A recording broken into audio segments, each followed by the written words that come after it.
Word Balloon is brought to you by the League of Word Balloon Listeners.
Welcome back, everybody.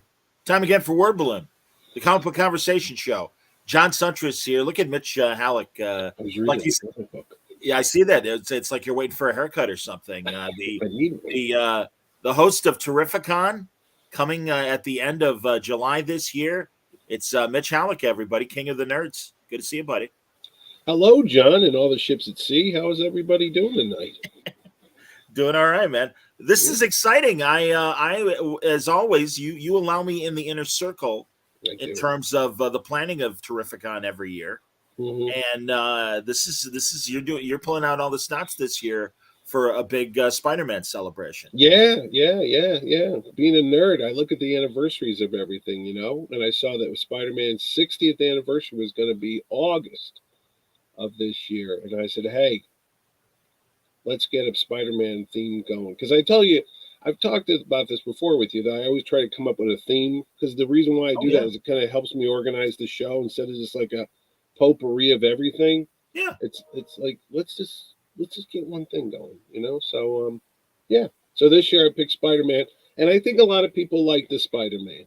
I think they like the Spider-Man. Yeah, I think so. 60 years seems to be proof that maybe Stan and Steve knew what they were doing. Yeah, pardon me. I had a silent burp that I was allowing myself to have. That's okay. That's okay. It was just ideas for me. That's all I like to think of it as. And then, it made like almost $2 billion at the box office with the Spider-Mans. The kids like the Spider-Mans. Isn't that fantastic? I'm sorry. Again, everyone's always like, superhero movies and TV, it's oversaturated. And, they're waiting for the bottom to drop out. And, I keep pointing to the Western in movies and TV, and literally it took about 60 or 70 years for the Western in film to finally, like in the 70s, kind of by the late 70s, recede a little bit and take a small break, but it still came back hard in the 80s.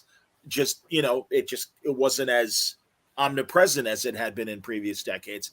And for in the midst of the pandemic, for No Way Home to do as well as it did, it just shows you how much people love this character. We'll get. I'll wait. I was going to ask you about Batman, but let's talk about Terrificon and the Spider-Man connection first.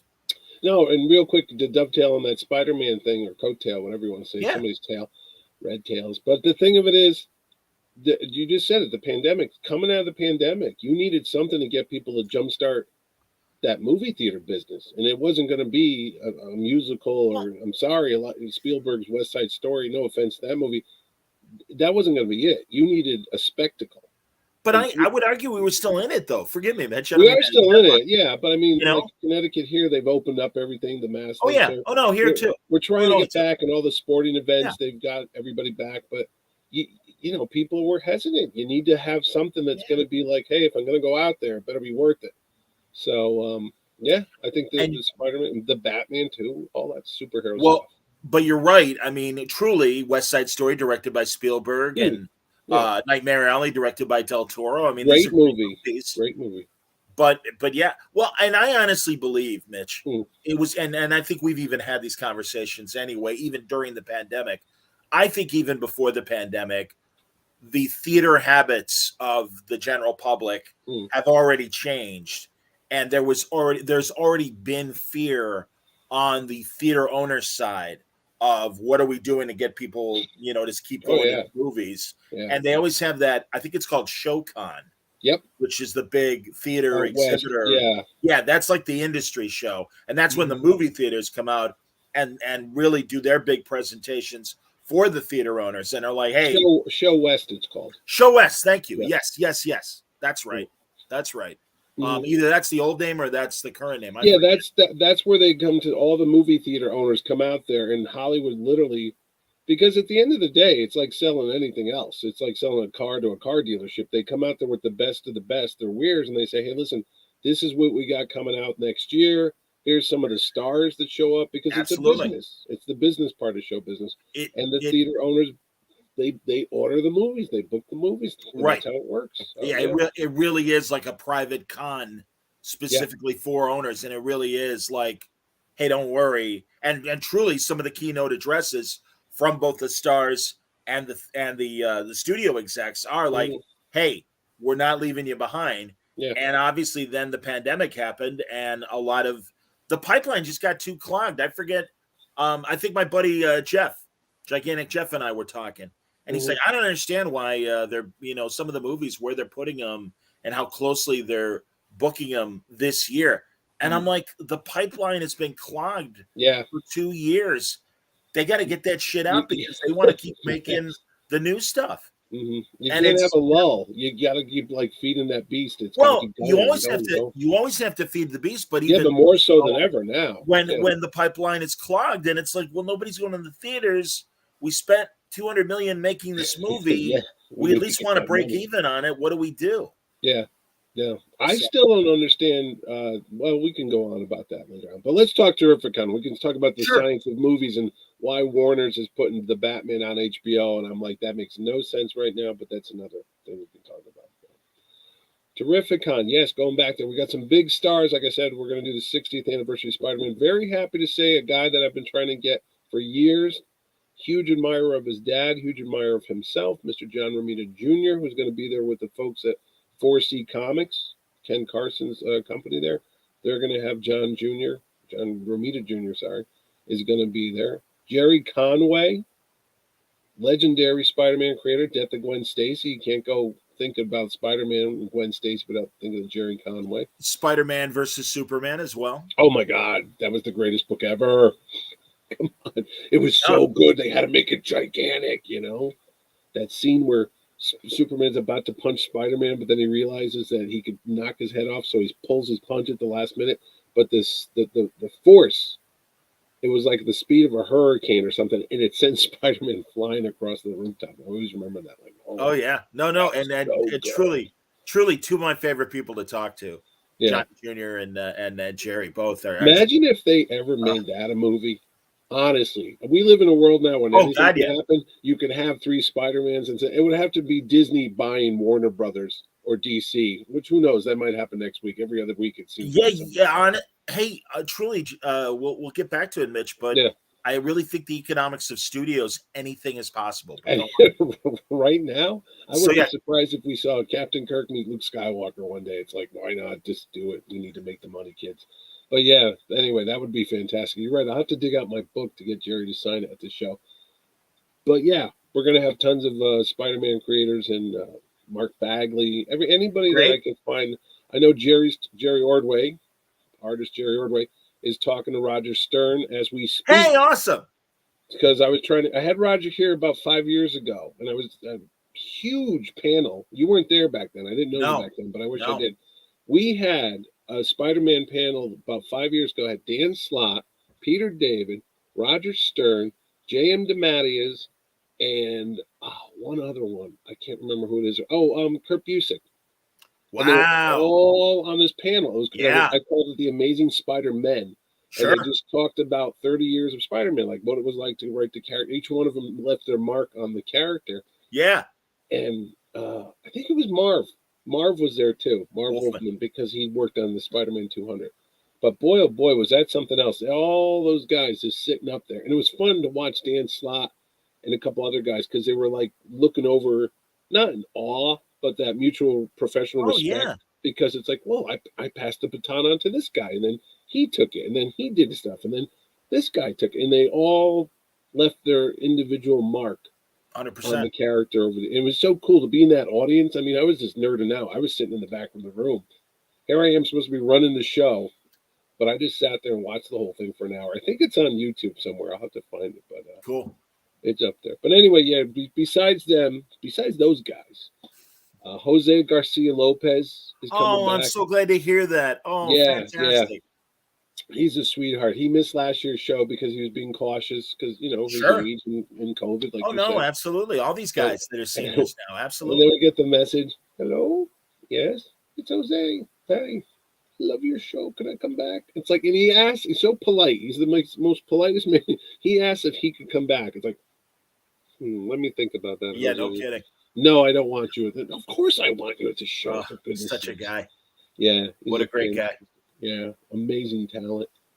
And geez, who else is? Oh, we got new folks too. My wife goes, don't always let it think it's just a con for old men, like a movie.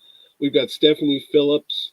Great, I love it too. Tony Daniel, terrific. Ryan Otley, wonderful artist, show who did Spider-Man as well, but he's done Invincible. Now he's on the Hulk with Donny Cates and such.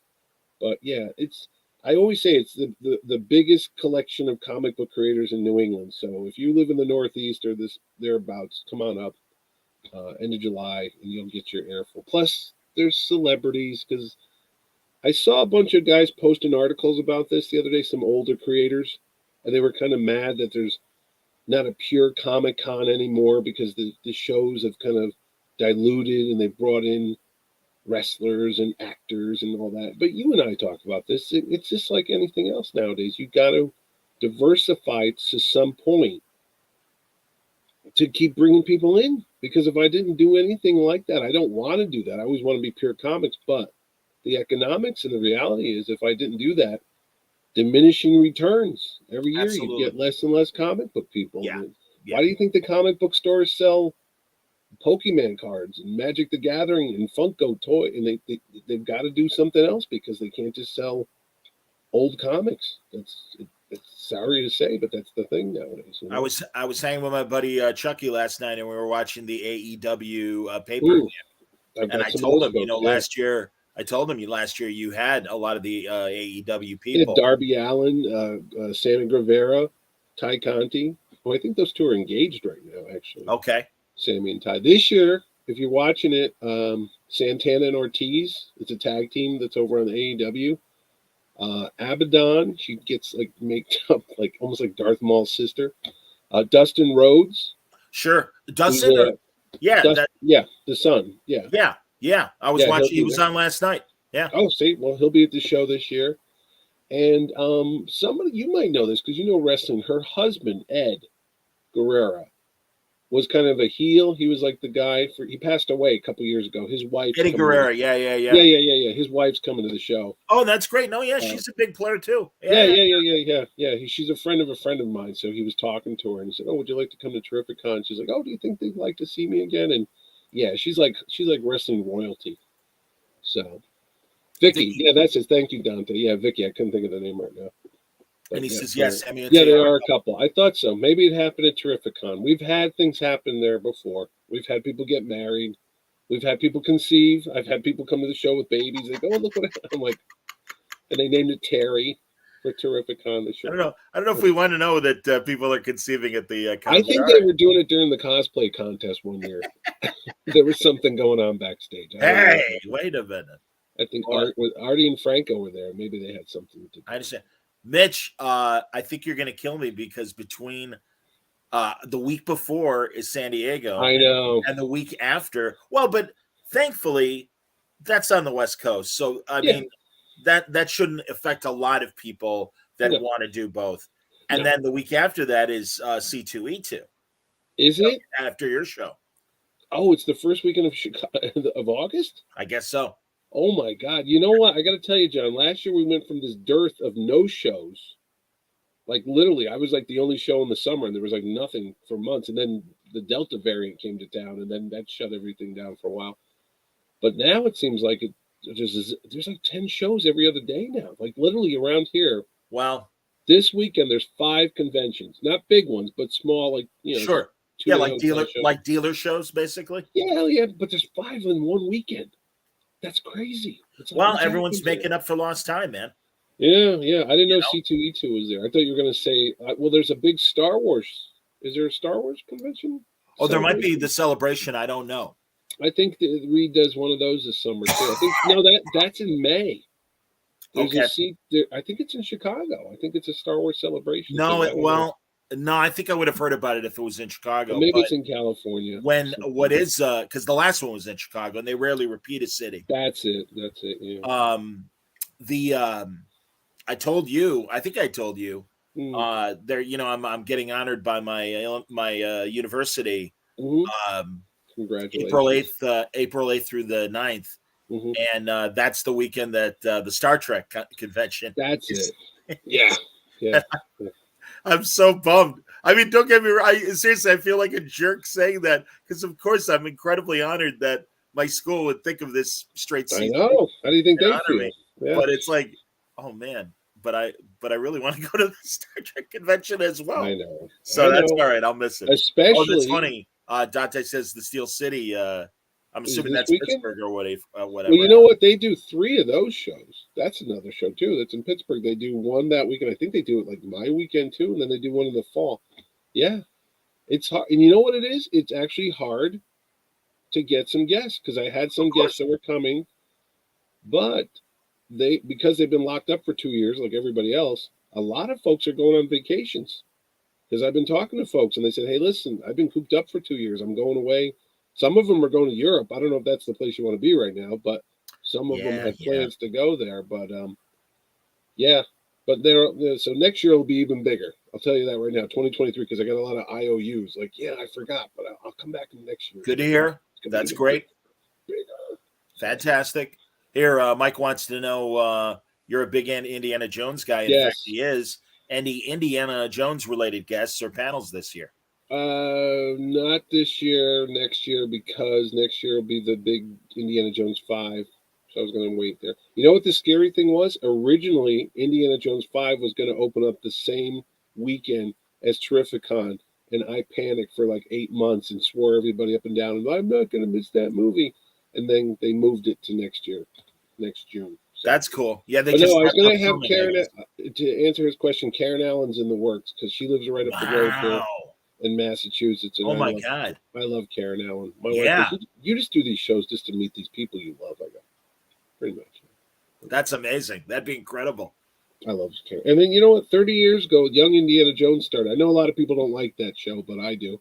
It was just its 30th anniversary the other day. I was trying to get that fella there. He was in Boondock Saints. Sean Patrick Flannery. Yeah, Sean Patrick Flannery, sure. Yeah, he was Powder. Remember Powder? That movie? Of course. Yeah.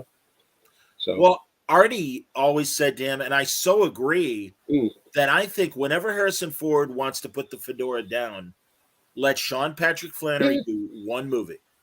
At least one. Because he is, as Artie told him, he's like, you are Indiana Jones. And he's like, you're damn right I am. And it's true. And it's like, that would be a great way to break in between whoever you want for the next franchise or whatever. Yeah. While he's still relatively young, let Flannery do one movie because it just legitimizes the TV show that much more. Yeah. Yeah, he's 54, I think, right now. Yeah. 55. He's about my age. So, yeah, he could do it. Hey, if Ford's 80 He could do it. I'm sure a 55-year-old. Well, that's what I mean. Flannery is fit. I mean, this guy works out constantly. You see him, he's jacked. He's got the muscles and everything. That's what I'm saying, man. I mean, it's like, no, he could do it. Yeah. And it's like, let him do it. And also, I just think it would give a little pressure off of whomever comes next. Yeah. Because they're going to try and do, and I always forget his name, the kid who played Han Solo in the Solo movie. Alden Eichenrocken. Yeah, Clinton Spilberry. Remember Clinton Spilberry? The Lone Ranger. The Bad Lone Ranger, the Legend of the Lone Ranger movie. It's like an Armie Hammer, not very much better, frankly. Dubbed by James Keach or Stacy Keach, wasn't he? That wasn't his voice in that movie. Clinton Spilsbury. Oh, they looped somebody else. I do remember hearing that back in the day. The one thing about that movie is Christopher Lloyd was very Butch good. Cavendish, yeah, he was really good in that movie. Yeah, so if anyone's ever curious about watching The Legend of the Lone Ranger, much though like I can't. I gotta confess, I never ended up seeing the Armie Hammer. Johnny Depp. That was not bad. It was too much, too long. Johnny Depp, it was a little over the top. They had great stunt sequences. There's a huge chase with a train and horses, fantastic, like old school stuff. But yeah, it was a little too long in the tooth, unfortunately. Dante wants to know if you have any, if you're going to bring any Quantum Leap people in. Well, who is there besides Scott Bakula there? Because that's left. Yeah, that's left. Well, I don't know if the comedian that played Gushy is still around. He was in the mountain with Al and those guys. I know they just said they're going to relaunch that show, but Scott Bakula is going to play the Dean Stockwell part, I think, if I read it. Well, internet rumors. I don't think anything has been definite yet. Or I've also heard that it's kind of a soft reboot in that it's a new group following Dr. Beckett's research, and they are searching for Dr. Beckett. So maybe Sam will still be unstuck in time. Okay. And the new guy will encounter Sam the way that Sam did with the Evil Leaper. Remember the Evil Leaper? Yes, I do. There's always an evil guy on these shows. It's funny. That was a great show, man. Even Knight Rider had an evil car. Okay, you could get for Quantum Leap, and you should try and get Bruce Wise. God in the last from Hill Street Blues. Not Bruce Wise, D-Day from Animal House. Bruce God. Something. Yeah, he's in a zillion shows. He still pops up on TV. He's great actor. Irish last name, Bruce McSomething. Yeah, I know what you're talking about. Okay, I don't know if Dante or Mike know, and if they want to. Yeah, they probably do. Those guys are the gatekeepers. They know fountain of useless knowledge, always overflowing. Yes. I never knew Dan Aykroyd was supposed to be D-Day. Yes, he was. Aykroyd was supposed to be that, and then for some reason he couldn't do it, or the studio didn't want him. It was written specifically for Aykroyd because he was a car nut, and he couldn't do it. And Bruce McGill. Bruce McGill, of course. That's it. Very good. Yeah, Dante. You just beat Dante by a hair there. Yeah, there you go. There'll be a consolation prize. Yeah, great. A woman in the balcony. What's that? Great Miami Vice episode. Bruce McGill. Okay. Second season, he was a DEA agent, and that Crockett and Tubbs find, and he's a little crazy. Yeah. And he's on the trail for a gangster that disappeared. And as crazy as he is, a lot of his hunches. And he buried the guy in the wall. Spoiler. Right? Spoiler for a 50-year-old show. Yeah. 40-year-old spoiler, but yeah. And they smashed the wall, and there's a skeleton. Oh yeah, that was creepy. And he's like, there he is, book him. Yeah. Oh yeah, that's a great episode, and that great use of Dire Straits Brothers in Arms. Yeah, that, and it was the second season. To me, the first season of Miami Vice is bulletproof. Yes, it is. It's a mini movie every week. Yep. Second season, it started getting a little hinky, and there were still good episodes along the way. It jumped the shark, so to speak. I think when Crockett's car got blown up by Peter Frampton or Ted Nugent. Yeah. Ted Nugent blew it up with a bazooka, and then he had to get another car. And then they got the Lamborghini instead of the Lamborghini. I never liked the Lamborghini. The other one was better. I'm with you, man. And also, as Crockett's hair gets feathered, it gets. Well, once they stopped showing Elvis the alligator on board his houseboat, this show went off the. And the other problem is, it got so popular, it became the Batman of the 80s because all these guest stars started going on it. Phil Collins was on it. And then Peter Gabriel, everybody started getting on the show. So it was more about the guest star and the song that was on that week's episode, because I remember they showed on like MTV or they played on the radio. It was a big thing back then. But once that started happening, they stopped going into storytelling, and this became like a, an event thing every week. And then, oh boy, that show went off the rails. Remember when Edward James Olmos started getting into the whole ninja thing, and Castillo was like the secret Yakuza. That was the first season though, but it was good. Yeah, no. Gregory Sierra was the captain, and then he got killed. The fellow only for 2 episodes, only for the pilot. Oh, I thought. More than that. Yeah, no, look it up, buddy. Okay, but the thing of it is, then they went further, and then when Crockett got Evil Crockett, remember that when he went undercover so much he didn't know who he was and got shot in the head? That last shot season. Tubbs.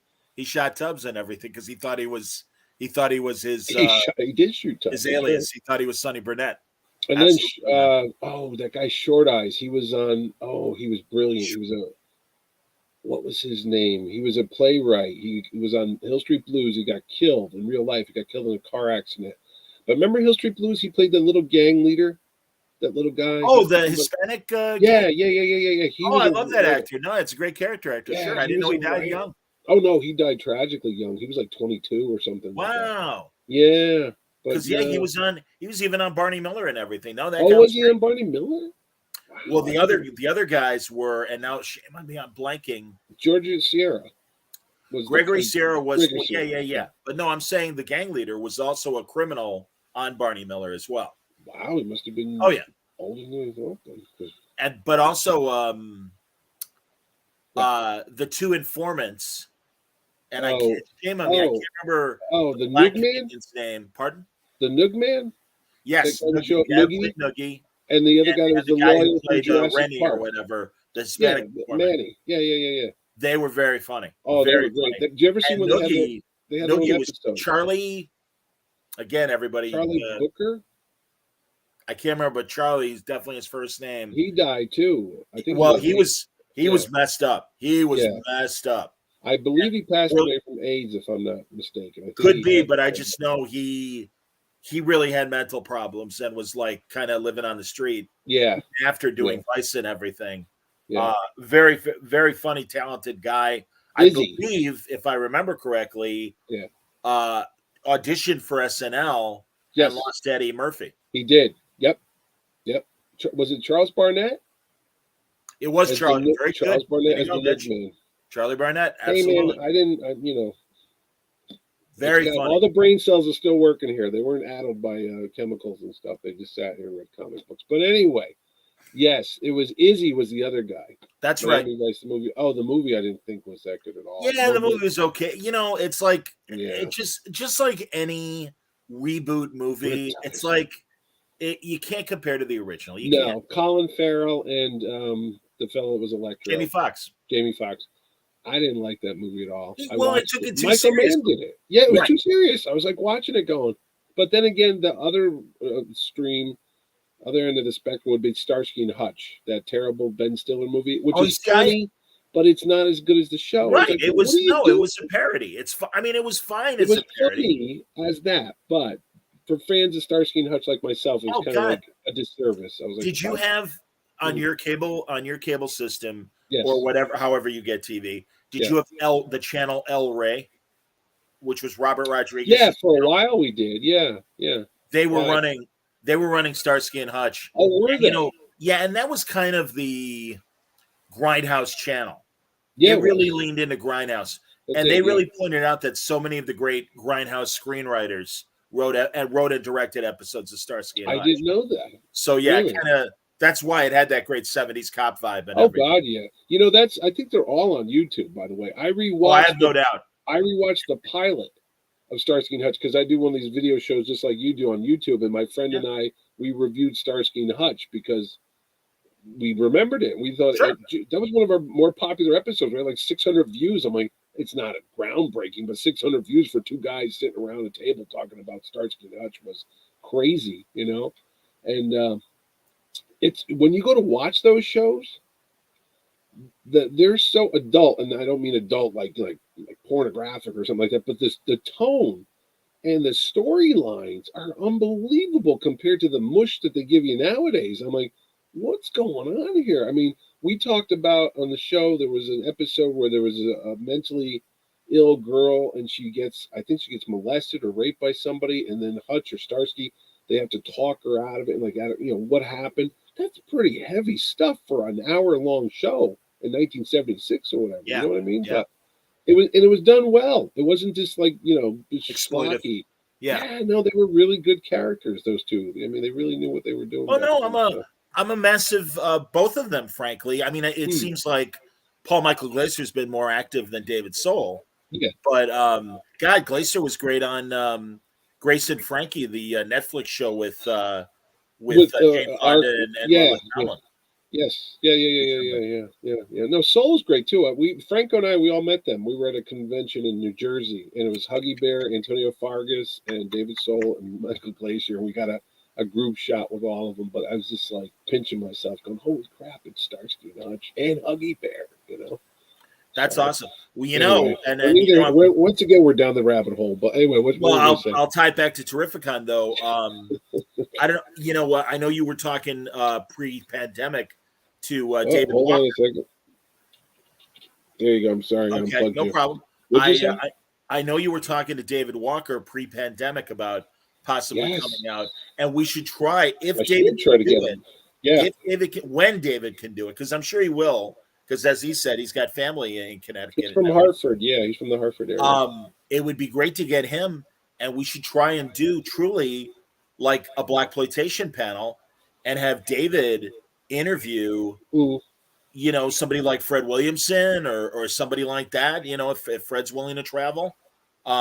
Because David's a real expert on that stuff. And God, not only did he write great Shaft comic books, but he also wrote a great Shaft novel as well. And he really, I mean, he is a serious, and has written film essays about black films of the 70s and stuff. So yeah, he's a really, I should team him up with another Connecticut guy that he probably knows, who's at my show 2018. I don't know. I don't know if you were there. Were you there 2018? Yeah, I think so. Yeah. Well, Michael Jai White. Of course. There, who did Black Dynamite, which is a whole satire of all those films. Yeah. And Jai and I went to college together. So yes, it did. So the thing of it is, he does those too. He did Black Dynamite, and then he did the comic, and then they did the TV series, the cartoon show. Oh yeah. And yeah. They should get those guys to get and talk about that stuff, because that'd be great. You really got to explore all. If you're going to make fun of something, you got to understand it all. And they did. They went back and they researched all of it, and they knew all that stuff. Just like Mel Brooks used to do with the Westerns and Young Frankenstein. To do a great job of it, you really had to know all the nuances of all those movies to make it really absolutely to really sing. Because you know what happens when they do those. Remember those cheesy guys a couple years ago? They would make the disaster movie or the superhero movie, and it was like kind of goofy. They weren't that good, but they were. Oh yeah. You're they did like a Scream knockoff. They were like Airplane. Yeah, they were like Airplane knockoffs. They were like Airplane. Yeah, but they weren't as good as the Farley. No, they were too stupid. Yeah, they were basically. It was like there's Mad Magazine, and then there's Cracked Magazine, and then there's Crazy Magazine. And even though Crazy was Marvel, it was not good as Mad. It was Magazine. a notch below. Absolutely, it was a notch below. Like you went to the newsstand. Who was Mad there? No, that was Cracked. No, Crazy. Remember when Don Martin left Mad? Yes, and went to Cracked. Yes. It's a sad day. It was a very sad day. Absolutely. I know. Don Martin was the man. Not many people can say Captain Klutz is my hero. I've yet to see someone dress up in a cosplay contest. If they want to win money at my show, it's very easy. All you got to do is come dressed as Captain Klutz, Captain Terrificon, Captain Cupcake from the Hostess family of fruit pies and desserts. I want to see a guy in a big brown hockey puck thing with a white swirly thing down his middle with a captain's hat. Hilarious. Why? We don't know. Why not? Why? Why not? And then we ate them, which was kind of bizarre. It's like Twinkie the Kid. Oh God. Should we get to? Are there other guests? I mean, again, yes, there are. Let's real quick. I'll do real quick. Celebrities. People like celebrities. I mentioned that earlier. Yeah. Joe Pantoliano. Joey Pants from The Matrix, from The Sopranos. Guido the Killer Pimp.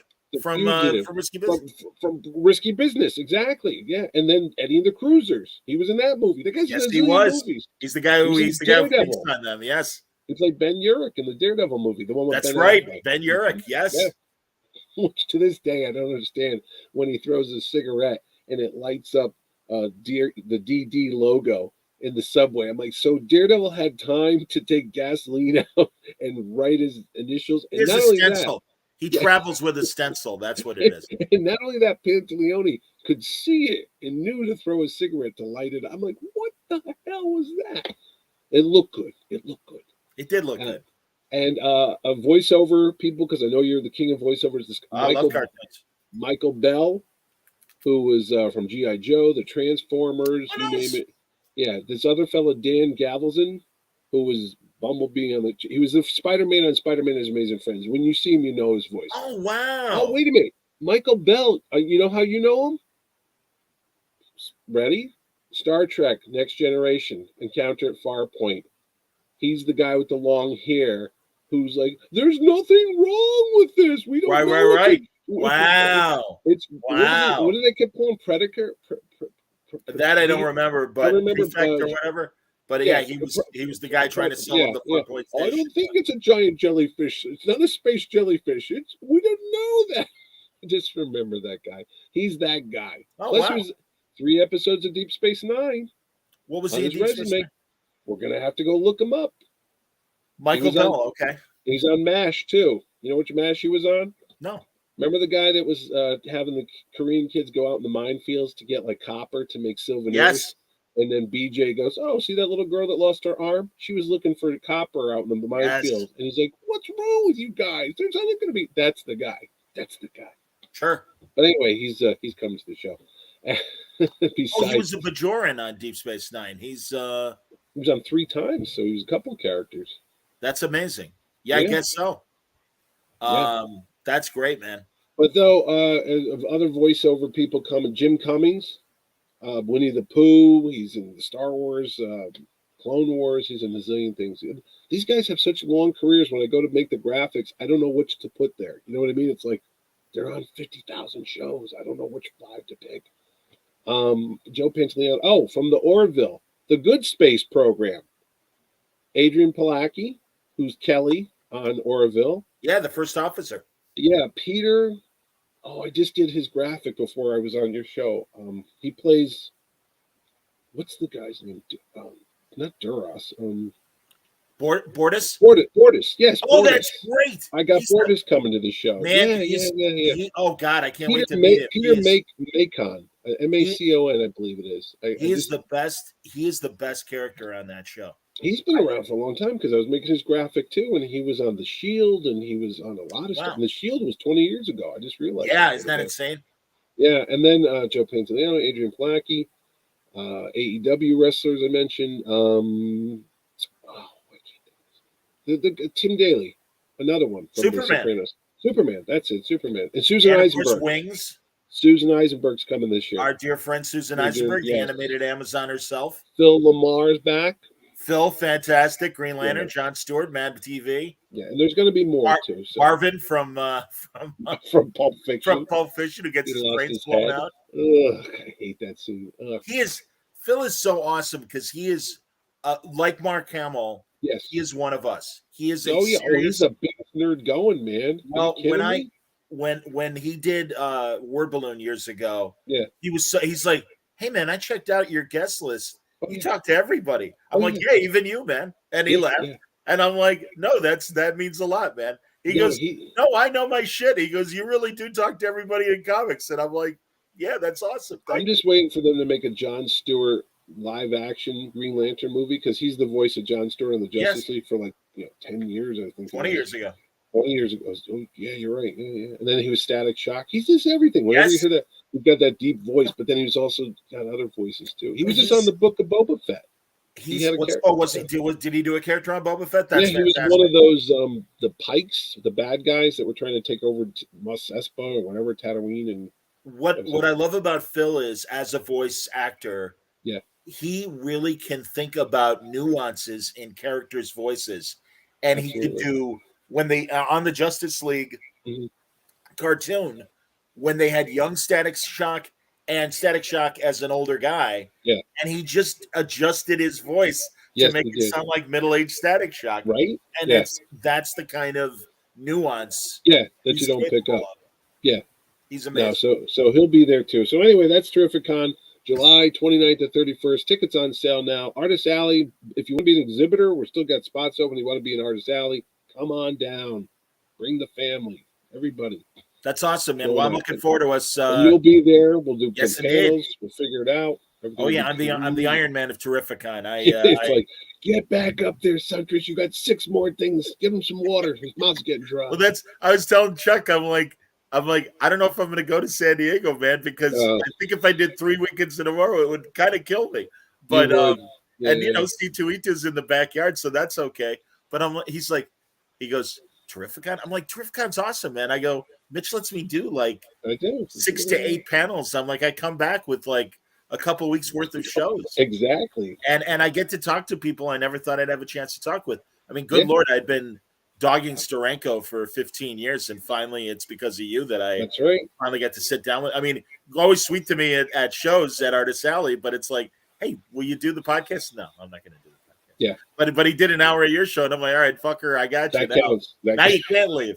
So, no, and truly, I mean, God, I still talk about like the Robin panel you did where we had Mike. With Denny O'Neil and Jim Starlin. Yeah. Jim Starlin and Pete, shame on me, Pete Tomasi. Pete Tomasi and Tim Seeley.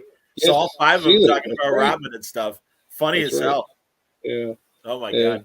I remember that story. Tim Seeley's like, they're talking about how they killed Robin and they hate Robin, and there's a kid in the front row dressed as Robin, and he's like, how do you think I feel? Like, well, that's what I mean. Like, literally, we kept doing the little kid's voice, but I like Robin. Yeah. and Denny O'Neil's like, I hate that kid. Exactly. Robin. Him, Starlin, and Barr are like, Robin never made sense to me. And that's right. Mike Barr. Yeah, I forgot Mike Barr was there. Hey, you know what? Real quick, Jerry Bingham is coming to the show. When you mentioned Mike Barr, he doesn't do a lot of shows. He hasn't been around in a while, but he's the Batman, Son of the Demon. The big graphic novel that came out. Oh my God! A foreword by Mark Hamill. I have like 3 copies of them still. That was the creation of Damien. That's right. No, it was. I mean, for a long time, it was like, yeah, never mind. Let's. Yeah, that doesn't exist. He doesn't have a kid, and then they're like, no. Yeah, Grant Morrison. Grant Morrison's like, no, that's a great graphic novel. Let's bring him back. Oh, you know what? I see I can do this all night. I've got 2 great creators. You've got to interview this guy, Don Glut. I know Don Glut. We know Don Glut from the writer of the Empire Strikes Back novelization as kids, but he did a ton of Marvel stuff, what ifs and all that too. He did What If Jane Foster became Thor? What If number 10? Guess what? That comes out in July, where Jane Foster, Natalie Portman, is now Thor in the movie. Well, that's more of the Jason Aaron thing, but this guy got the idea first. He did the original story. Absolutely. Yeah, and I've got the artist too. Rick Holberg's coming. Oh, that's fantastic. Old Marvel, plus he did all the animation for years. Go ahead. Didn't Don also create all the backstory for Masters of the Universe? He did. When you got your little, look at you. If you got your little He-Man booklets, little comics that came with the figures when they first came out, Don wrote all that backstory. He created all the Gray Skull and all that. And then our friend, the new celebrity that we knew when, Paul Kupperberg, then took it and made Superman meet him, and then he did the miniseries. And look at Paul now; his star is shining. You know how much blow I've got to get in from South America to put in his room because he's got this new writer that he wants all these things at the thing because he's the guy behind Peacemaker and Vigilante. It's Paul Kupperberg's decade now. I'm like, Jesus, get that James Gunn on the phone. He created a monster. Great dude, absolutely. I know. Back to Glut, though, another thing that Don Glut did that people may not be aware of that are younger. Everybody loves these fan movies that have been made the last 20 years and stuff. And Don was making fan superhero movies back in the 60s with his 8mm camera. I mean, this guy really is one of the deans of fan film. He's the fanboy. He's the grandfather of fanboy. And plus, you know who he went to USC with? A little guy that you might have heard of named George Lucas. They were all buddies together. Oh, that's awesome. Hey, yeah.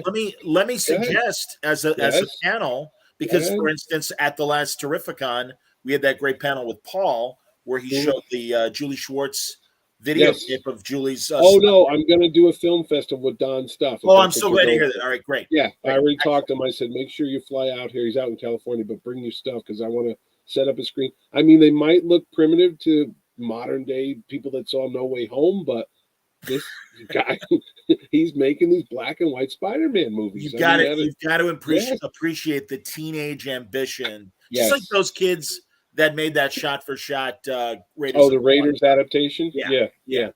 That's their heart's in the right place. They might not have Lucasfilm money, but they have the same desire. The passion. Yeah. So Don Glut will be there. Great guy. Also a big horror guy too. He knows a lot about all the history of the horror movies and Hammer movies and all that stuff. So I don't even know what to put him on what panel because he's got so much of a background. I'm like, geez, can you do a panel on fan movies? I would suggest a Don Glut panel in general, but also a film festival, like in the evening or something like that, where he gets to show his movies. But just kind of let him do the combination. Well, you didn't want him and the artist that did Rick Hobart, Rick, another great bronze. Animation. Oh my goodness gracious! All those X-Men cartoons you watched in the '90s and all that stuff. Rick was behind the scenes, even on Star Wars. We talked about the original Star Wars when Shaken didn't finish issues 5 and 6 of the adaptation. Rick Hobart jumps in, and he's the one that finishes. Oh, that's great. Because I think Howard couldn't get him out, or I can't remember. Howard's going to be there, so I can bother him right there at the show. Howard Shaken, ladies and gentlemen. How can I forget that the mouth that roared is coming back to Connecticut? The best. I love that guy. Anyway, so we could do. Just go to the show. You want to see more? Just go to the show. And again, the URL for Terrificon to get information. Terrificon.com. Is it just Terrificon.com? Yeah, right there. With the .com. There it is. That's it, kids. That's a Jerry Ordway. And this where Ordway did a new art. You had it up there earlier for the graphic. It's me.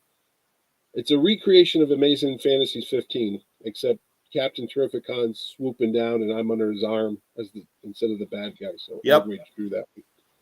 Jerry's working on Stargirl right now. I think I could say that. He's got a 38-page Stargirl book coming out. Fun.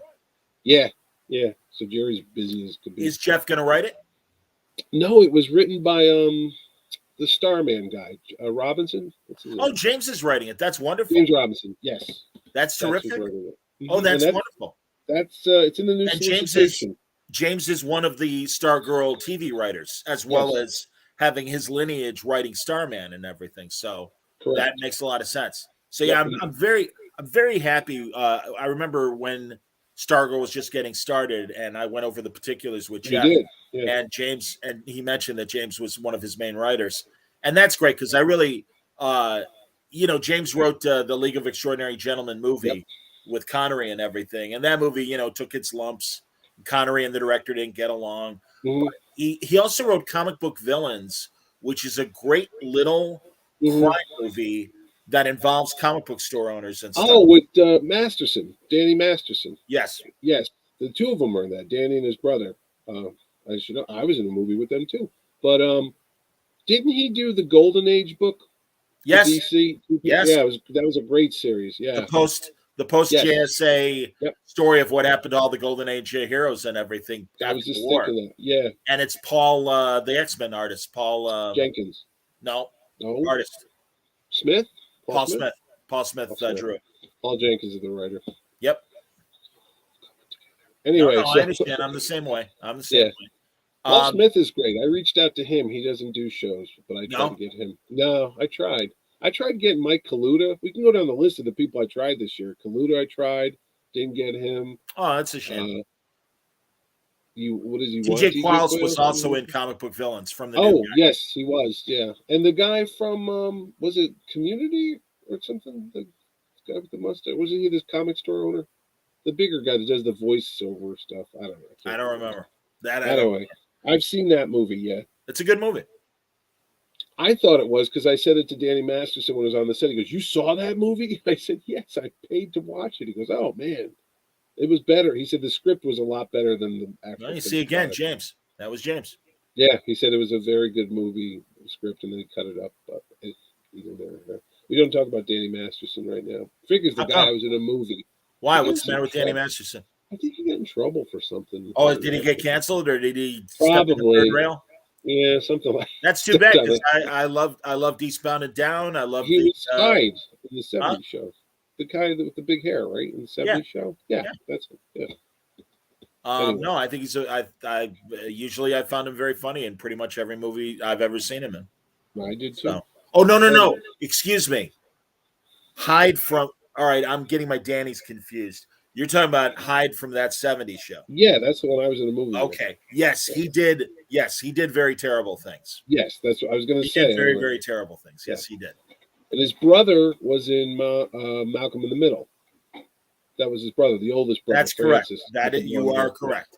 Yes, as Dante points out, sexual harassment allegations. Yes, Hyde. Yeah, I was thinking of Danny Masters, another Danny. That is Danny Masterson, I guess. Yeah. Another Danny McBride. Oh yeah. He's Bound Down and all the other. He was Seth in Rogen and everybody else's movies and stuff Thunder like that. And all that. Ah, Derek has a good question. Yes, Louise Simonson and June Brigman be there. I will tell you the story. They were both invited, and Louise and Walter will be on a vacation that week and unable to come to the show because Walter wrote me. And Miss Brigman is also going on vacation, but we're going to try next year along with Brett Blevins, who I just talked to 10 minutes before I came on the air tonight. And Brett can't make it because originally in 2020, we had a Power Pack reunion plan with Louise and June and Brett, but COVID canceled it. And then last year was still kind of too early to come out. And then this year, like I said, a lot of people are doing plans. Yeah. So, no. 2023, I promise you, I'll get. That's everybody right. will get the as long as Russia doesn't do something stupid between now and then, everything will be fine. Trust me. I hear you. No, I hear you. Last words. Yes. Well, what are you going to do? But I did think of it though. I did think of a Power Pack reunion with those folks. I don't think a lot of people think Power Pack, but I do. Can't believe Disney hasn't made that a movie yet. I don't know what they're waiting for. So. Oh, I think you need to introduce them as side characters first. Well, you could do it. You could do it on your own, I suppose. I mean, I don't know. That's interesting. I mean, you're right. That would be a good Y7 movie. Or maybe they want to get the Fantastic Four, get Franklin Richards established, and then have Franklin meet them. Yeah, that's what I was thinking. Is kind of do it that way. You know, but that's so far down the road. You know, they have to do the FF movie first. Which we'll see. We'll see. Again, that's why they had to get all these movies that were stuck in the pipeline and release them now, hell or high water. I know. Did you see Batman? Yes, I did. I saw it with Ordway last Tuesday. We went to a fan event. It was too long, in my opinion. I don't want to make people upset, but I thought it was about 45 minutes too long. I don't think it was the greatest Batman movie ever. I like The Dark Knight better. It was good. Ordway really liked it. I can tell you that. Jerry's a huge... But Jerry, Jerry will admit he is the Pollyanna when it comes to reviews because you could show him the worst. What's that Jerry Lewis movie? The Day the Clown Cried? Jerry Lewis, the worst movie ever made, they say. It's about him being in like a concentration camp as a clown. He's a clown. He's a clown that leads children to the gas chambers. Yeah, right. Jerry would say, well, the music was okay. And I'm like, Jesus, Jerry. Here's the problem. And John, you would appreciate this being a man of elder years like myself. When the thought of a 3-hour movie is in front of us, we have to prepare for this. We don't drink before we go for like hours because you don't want to keep getting up in the theater. And then 3 hours it just keeps weighing on your head. I don't know why they even, because I keep going, how much longer is this? How much longer? Oh my God. Sure. Jesus Lord, is this slow. But yeah, my son saw it. He's 23. He saw it yesterday with his friends. They're all 23. He liked it, but he actually said the same thing the old man did. He says it could have been cut by about a half an hour just to speed it up because it was a little too slow. I'll see if now you said, did they make an announcement that HBO Max is going to show it? Yes. Yeah, they actually did that before the movie came out, which was kind of stupid in a way because they said, oh, yeah, don't worry. 45 days after its release, it'll be on April 16th on HBO Max. I'm like, wow. You got a lot of faith in that movie there, don't you? Right? Talk about shooting yourself in the foot. But Mitch, honestly, I don't know what the gestation in the theater period is anymore, Well, because it used to be 2 months or three. It used to be three. It used to be 4 months. yeah. But Oh, geez. now Well, it's yeah. two When or we were three. little. Yeah. 12 weeks. I Yeah. mean, it's insane how quickly they Well, rush now, things. yeah. But Well, look and at again, look. even pre-pandemic, it Yeah, seemed like the window was getting shorter. it I was. don't But know. look. Well, look at Spider-Man though. That opened December. It's still playing in theaters, and it's 1.8 billion. And I hear that they're going to re-release it next week. I think with extra footage to try to get a couple more bucks out of people. But geez, I don't see Disney jumping on or Sony putting that out It anytime depends on soon. the studio. Mm. But no, Warner Brothers, they got a lot of messed up things going on at Warner Brother Corporate. I mean, this is just one of them. I mean, Dune is another movie that they shot themselves in the foot. They came out with it on uh, HBO Max the day it was in the theater. I was like, Yeah, how much, same how much, day. how much millions did you lose off of that? I mean, it's kind of a disservice to the filmmakers who are trying to make a movie and it doesn't do well, so that's all people remember, you know? Well, So, as Dante points out, and I agree, yeah, um, getting subscribers to the streaming that's service all it's about. is now Priority. part of the strategy. Yeah, So, and that's it is what it is. I mean, I know. um, But this what should be seen on a big screen. I'll tell you, it's epic. The Matt Reeves, the direction, it's huge. I mean, it's one of those things that really we saw it on an IMAX with the Dolby stereo and the whole work. So it really does that justice to see it on a big well, screen. one of the side projects tied to the movie is the fact that Matt Reeves, James Tucker, and Bruce Timm are producing a new Batman animated series. With Kevin And Conroy. Kevin Conroy, I believe, is not the Oh, voice, but good news: yeah. the showrunner, story head of the scripts and the stories, Yeah. our old friend Ed Brubaker. Oh, that sounds really good. I'll watch that. I'll tell you what, John.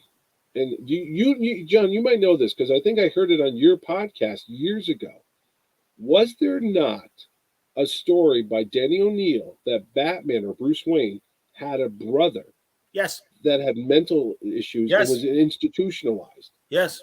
Thank you. I told Jerry Oh about yeah. this because we're watching the movie. This has nothing to do with the movie, so I'm not spoiling anything. Okay. But as we're watching the Riddler and they're doing this whole thing, and you know how Batman can figure out the riddles because he's the greatest detective, and no one else can figure it out. And I told Jerry on the way home, I said, wouldn't it be something if Hollywood brought back that character from that one story, and it turned out to be one of Batman's villains?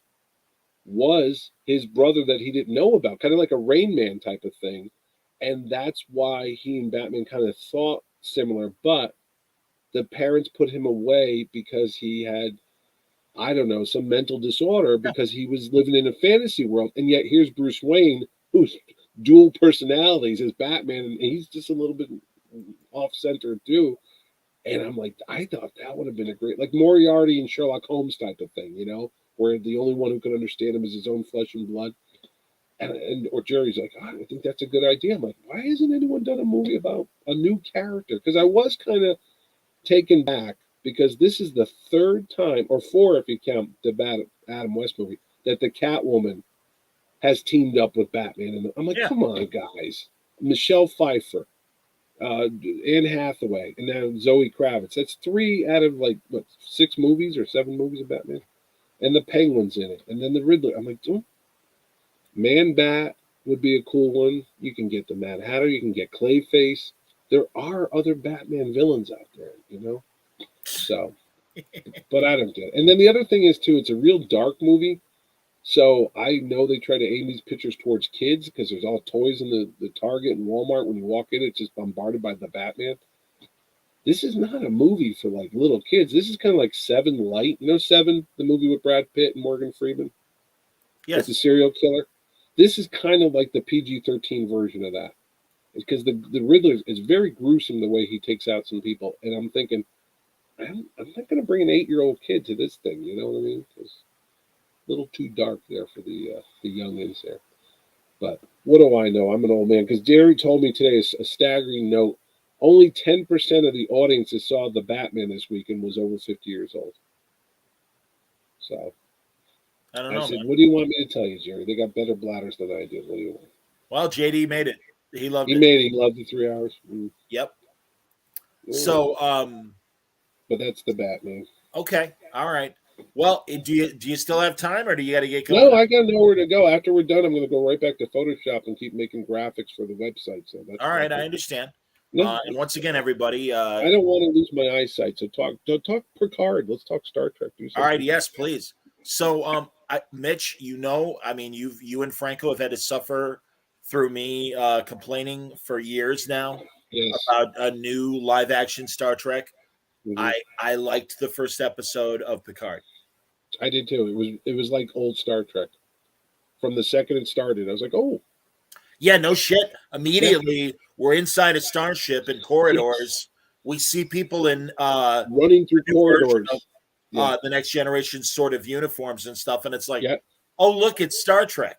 Yeah, and gee, the red alert graphic was up. I was like, oh, look, red alert. That's the one. Well, they got Doug Drexler and the Akudas back. Oh, really? For the set design and the display designs and everything. So, like, they finally figured out, hey, there's probably at least a dozen or so people behind the camera that did Star Trek for, I don't know, 20 years. At least. Maybe we should call them and get them involved in the new shit. It's just crazy like that, yeah. And also, you could tell from the writing that there was a real change. I have faith. I mean, again, it's only the first episode. Yeah.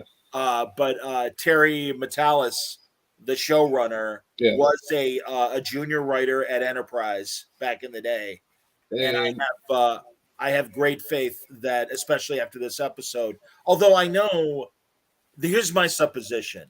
Go ahead. At the first episode, that was set up. Yeah. The second episode is going to be how history has changed. Mm-hmm. And then we're going to go into the past in the third episode. Yeah. So it's a shit. I wish we would stay in the unaltered present a little bit longer and see what the rest of the Starfleet or the Star Trek galaxy looked like. Right. Because it was great seeing different ships. Yeah. They had that Armada show up to face the Borg ship. Mm-hmm. And instead of cut and paste the same ship over and over. They did. They had different designs, yeah. And I love that Raffi is on the Excelsior. The Stargazer. Well, no, Rios is on the Stargazer. Yeah. Raffi shows up, but at first is on Excelsior. And if you look closely at the Armada, it's the old Star Trek 3 Excelsior. Oh, I didn't catch that. I'll tell you what. Another person that's on the writing staff, I'm happy to see, his name is Mark Bernardin. You know Mark Bernardin. Of course I do. Been around forever. Entertainment He's a buddy. Yeah, he knows because he's a fanboy too, and he gets it. And he also knows what's a good story and what's a bad story. Yes. He doesn't hold back, Mark does. Well, so I was glad to see him on the show because he might have told them what was wrong with the first season of Picard that we would scream about on these shows with you and Franco, And that's the only other, like, my small nitpick about where we start is, and it's a good thing and it's a bad thing. It is painfully obvious that this writing staff knows that the first writing staff really fucked that story. They did. Yeah, they put in a lot of little pat comments. Yes, that I assume. Yeah. What's that? How's the positronic brain? No, well, even more importantly, regarding Agnes, her saying, "Yeah, I killed my boyfriend," and but I was let go as a throwaway line, like, "Oh, don't worry about that." Yeah. Well, yeah, I mean, no, I thought it was a reboot, John, and I was really surprised because we left Picard and his crew about to go off, make a show to new adventures with that little crew he was with at the end of the first season. It's almost like a reboot because he's back on the Vineyard, which I'm like, okay, this is where the last show. I didn't think he'd be back there again. Oh, I did. I mean, it's his own base. It's still, I mean, and it's still, he's still. I thought the whole idea when he got the new body, the new android body, that was going to give him a new lease on life, and he'd be out there exploring. I didn't think he'd go back where he came from, so I was a little weirded out by that. I was like, oh, he's back where he started from. Two things. Dante has and even he says it is a dumb. Forgive me, Dante. It is a dumb question. Why did they make Picard an android body that still looks as old as he did prior to transferring his consciousness? Yes. I was expecting to make him look younger. Well, it costs money to make him look younger. Yeah, And this, we said that too. It's kind of like if you can get a new body. I don't know about you, John. I'm not going back to this one right now. I oh go yeah, back to Mitch Hallock from but 22 but years old. regardless, that's Yeah. why it was a stupid story point. But let's Yes. stick with that first. There's the story point, and then there's the reality. Yeah. That 2 seconds of seeing young Q before he Yes. turned into old Q. Like that. Yeah, and it's good that they did it, but that's expensive still to do that kind of de-aging Yeah. filming. Yes. And also, frankly, even if they smoothed out Patrick Stewart's wrinkles, he's still 80 whatever. So He's old as Harrison Ford. They have the same birthday, so he's 79 right now. Is he 70? I thought July he was 12th, July 12th, 1942. Okay. He's Well, going to be 80. Yeah. Regardless, he is an older man and doesn't look as robust, shall we say, as Harrison Ford. And further, I watched The Ready Room after the first episode of Picard with Will Wheaton, and he interviewed Patrick Stewart. They are almost finished filming season 3 of Picard. Oh, wow. Really? They went right to production on season 3. Good. And I think because Patrick is older and probably a little more. I mean, he looks. Listen, no, and not just saying anything too, but I thought the way they lit him this time and the way they filmed him really accentuated the wrinkles and stuff, because it was like last year they pulled away a little bit so you didn't see it, but this time there was a lot of close-ups and I was going, wow, he's really gotten old like everybody has. But also, I noticed it more this time than I did before. Just the way he even talks. I mean, he's slower. Yeah, I mean, and that's okay. He's an older man. It's all right. Yeah. Well, but, I was going to say real quick, the other weird thing is, like, does everybody know what happened to him? Because there he is at Starfleet, and he's doing the commencement address.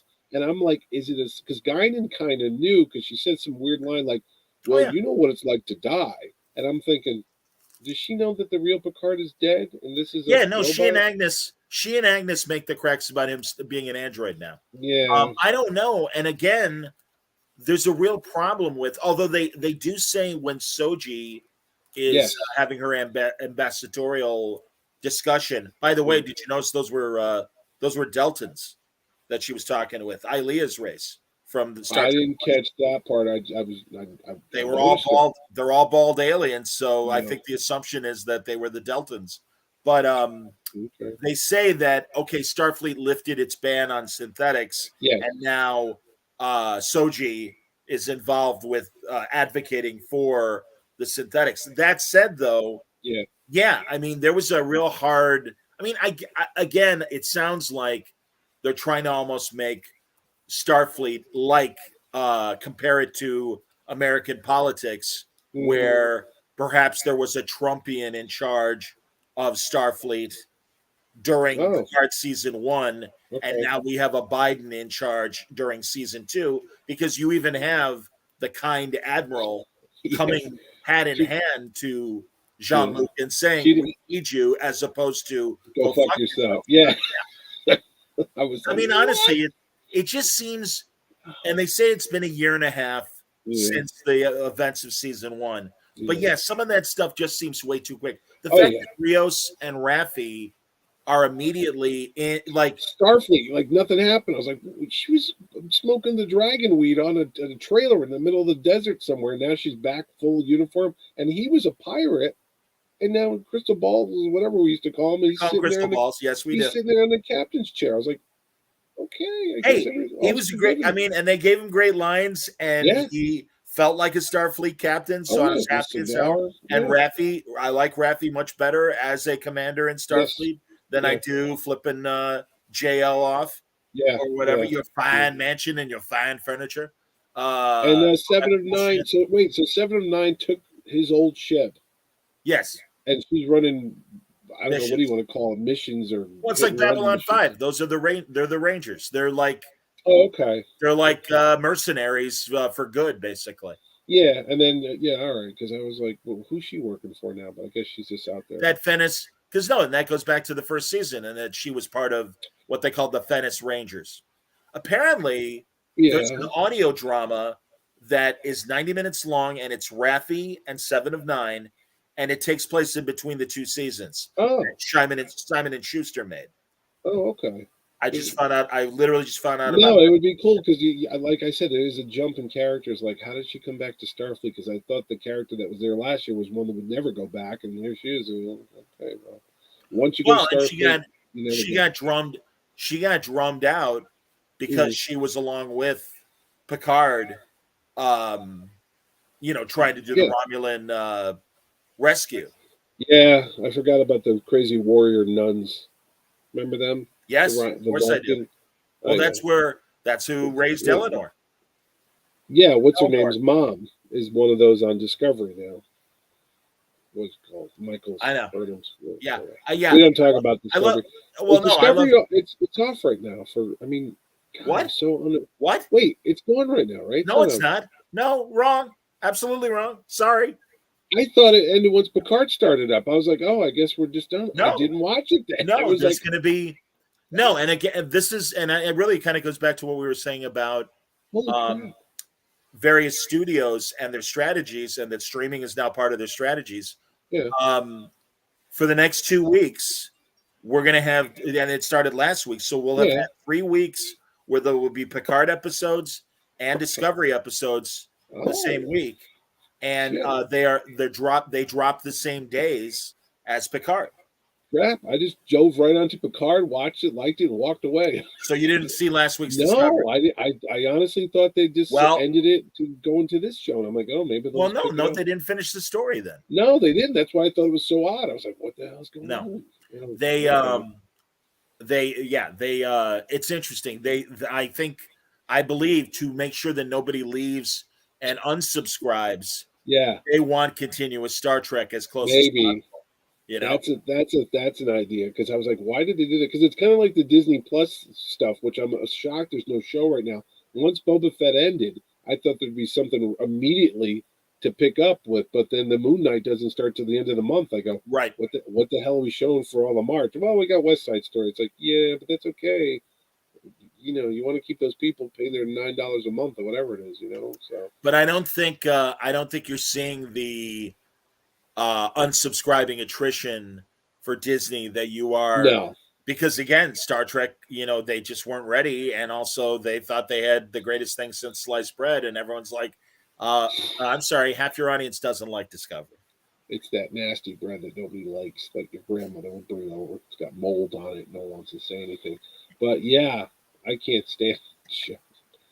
I told you. Well, No, I was talking to somebody else. I think I was talking to Mark. I was offered Tilly to be a guest at Terrificon. I didn't know if you wanted to talk about that publicly. No, but I didn't go for it because I was like, I feel bad because if she ever watched any of the stuff that we've talked about, she'd come and beat me up. And you thought what? I don't think. I have a feeling most of those celebrities, they don't watch this shit. No, they don't care. You'd be nuts if you watched all the things that people said about you. Like, God, no. Yeah, you don't have to tell me. People already do say stuff like that about me, and it cracks me up. I know. I'm right here. I will say that. Wait. Go real back.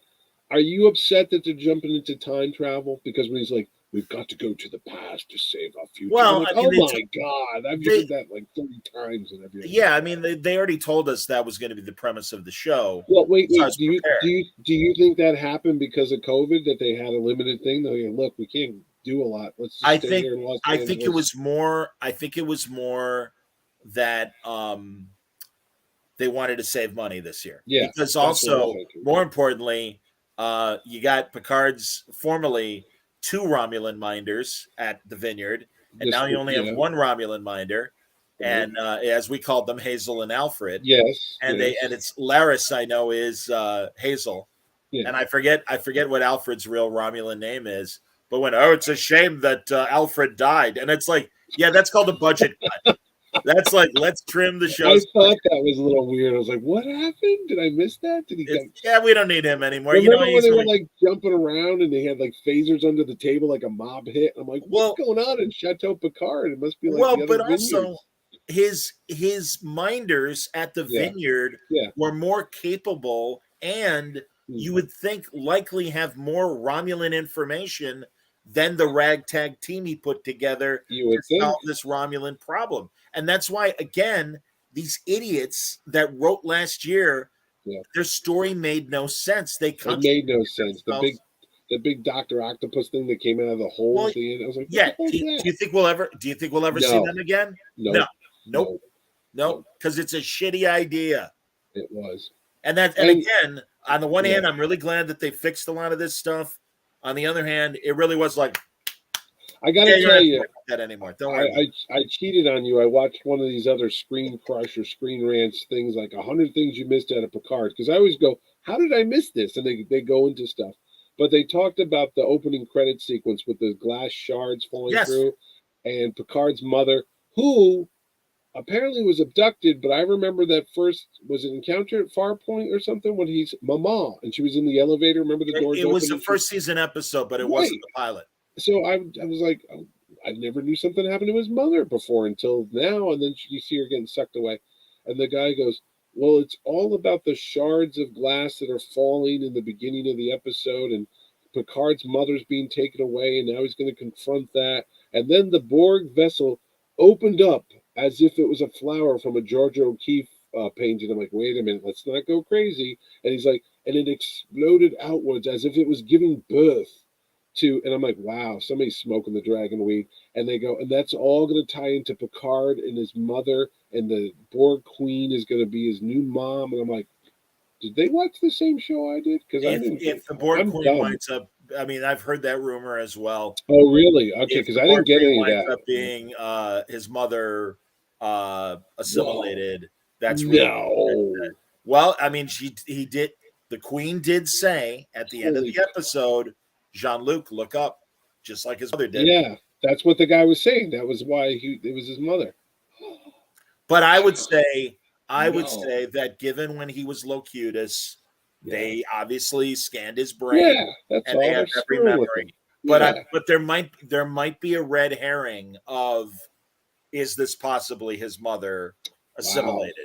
But I agree with you that once again, in classic New Trek form, we saw Maman as an old lady in the first season of Next Generation, and they're going to ignore that. Just, hey man, and I'm going to look up. I've got an email if you don't mind. Yeah, go ahead. When I spoke to Wayne last week about Star Trek, Adam Talley wrote me a very nice email, and I want to read it because in Discovery they're making a very big point of the fact that they're going through the galactic barrier, and they're like, wow, that's never happened before. And I'm like, that's a crock of shit. I know. And it's funny because Wayne and I went through the various times that the barrier can't be breached. Yes. At least 3 I could think of. Go for it. The movie Final Frontier, though they don't count that as a deal. They don't consider that. Where He doesn't consider that. Okay. What do you mean? Oh, I thought Roddenberry always said Star Trek V doesn't count as canon. No, that's bullshit. Like, that's a crack. Oh no, somewhere I read that one they never count that. Go on. I can't think of the word that they use for not apocryphal, but right, non-canon. Non-canon. Yes, that's one. 2, I could have sworn that on the old show they were going to through the barrier, and it affected them. I mean, was it with Spock or something like that? It's like the barrier can't be breached, and the Enterprise went through it. It was like a little thing of light across the screen, and the Enterprise went through it. So I'm like, I don't know. Was it Aaron and Mercy? I'll tell you in a second. So there's that one, and then on Next Generation, again, I don't know if you want to get this because it's so far ahead. When was it the Traveler or something like that, or somebody took aboard the ship and they did something to the engines of the Enterprise, and it went beyond the galaxy. It was like all crazy stuff, like almost like the microverse in the Marvel movies. And I was like, and they didn't know where they were. They were like, according to readings, we're like 2 billion gazillion light years from our galaxy. And he's like, you've got to get us back. And it was that. Remember that thing that just had like eyes and a mouth or something? It looked like, hey, Senior Winces. Except it was a space alien thing. So that's at least 3 that I can think of. And I honestly thought that Gary Mitchell had something to do with going to the barrier. And that's what he got zapped, because that was the whole thing. They were about to break the barrier, like the sound barrier. That's and then he got hit with the thing, and him and Sally Kellerman. Okay, let me. Gods. Anyway, so that's at least 4 that I could think of. Okay, let me read the email because yes, Wayne also says Kirk did it 4 times. Yeah. And yes, he says you're correct. It was the Next Gen episode with the Traveler. However, let me read to you this email that I got from Adam Talley.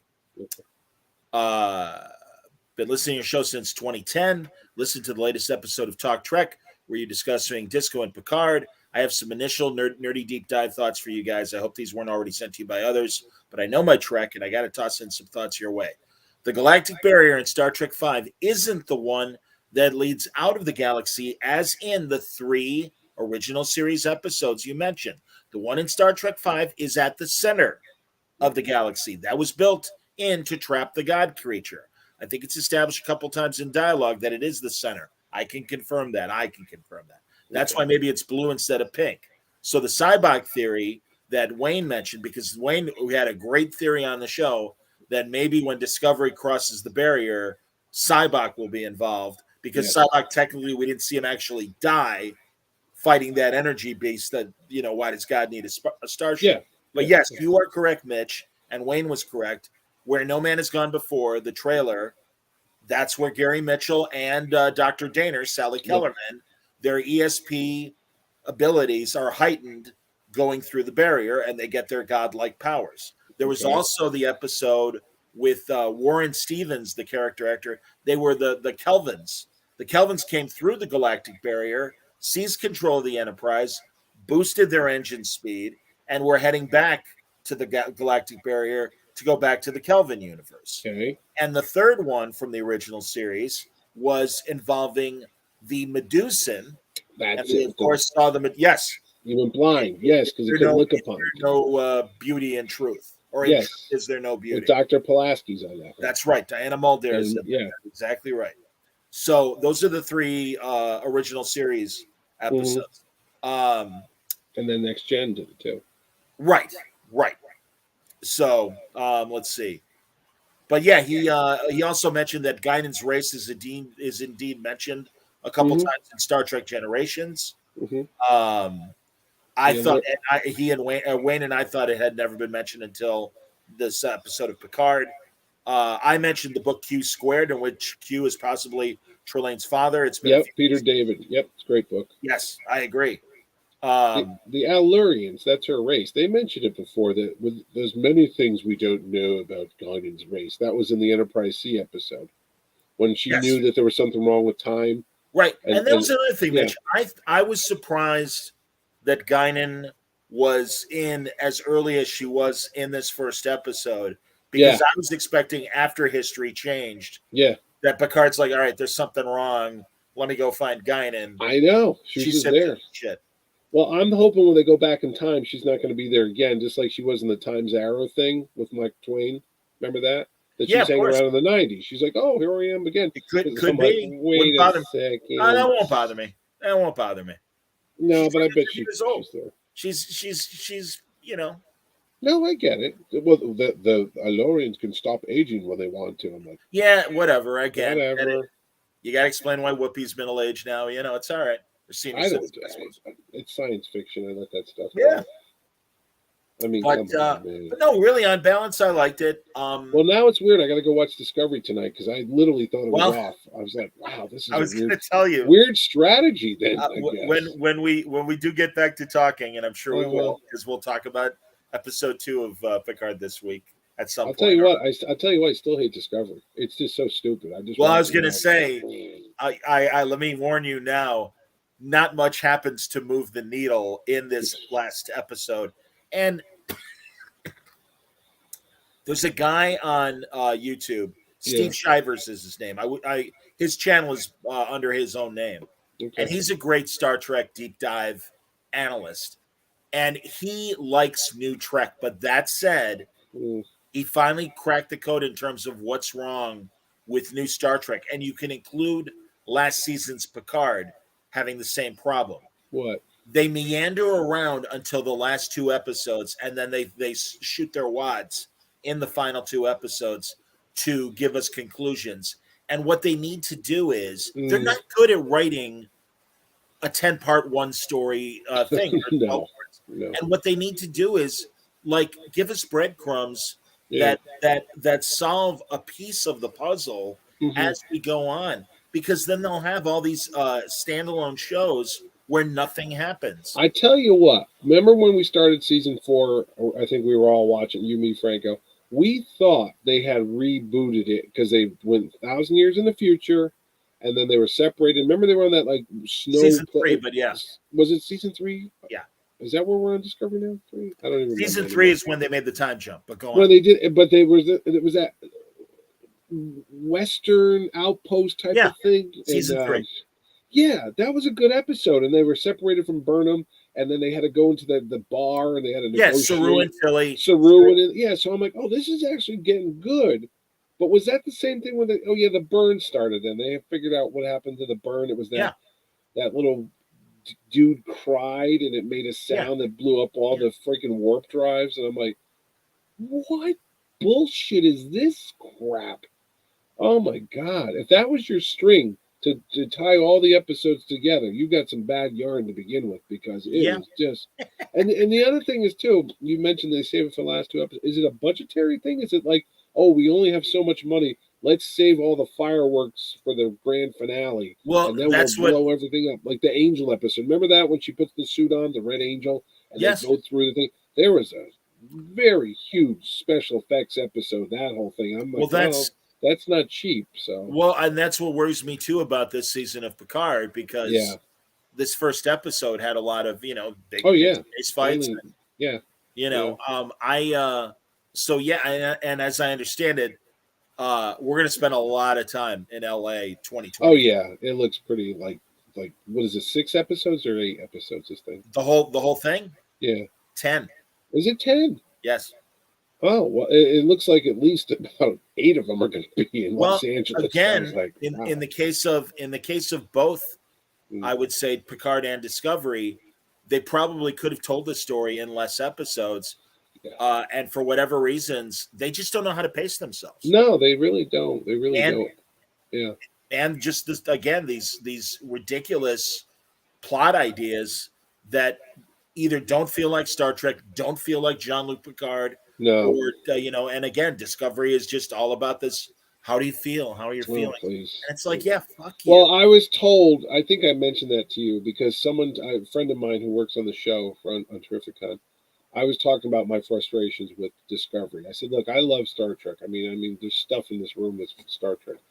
I can't get into this after all these years. I still can't get into Discovery. It's my least favorite. And if all of them, I had to rank them all, it'd be like Deep Space Nine.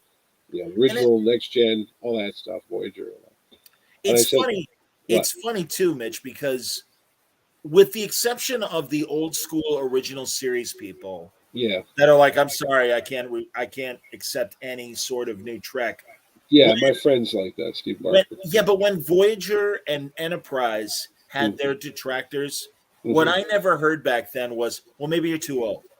No, never heard that. No, and now we're getting that okay boomer. No.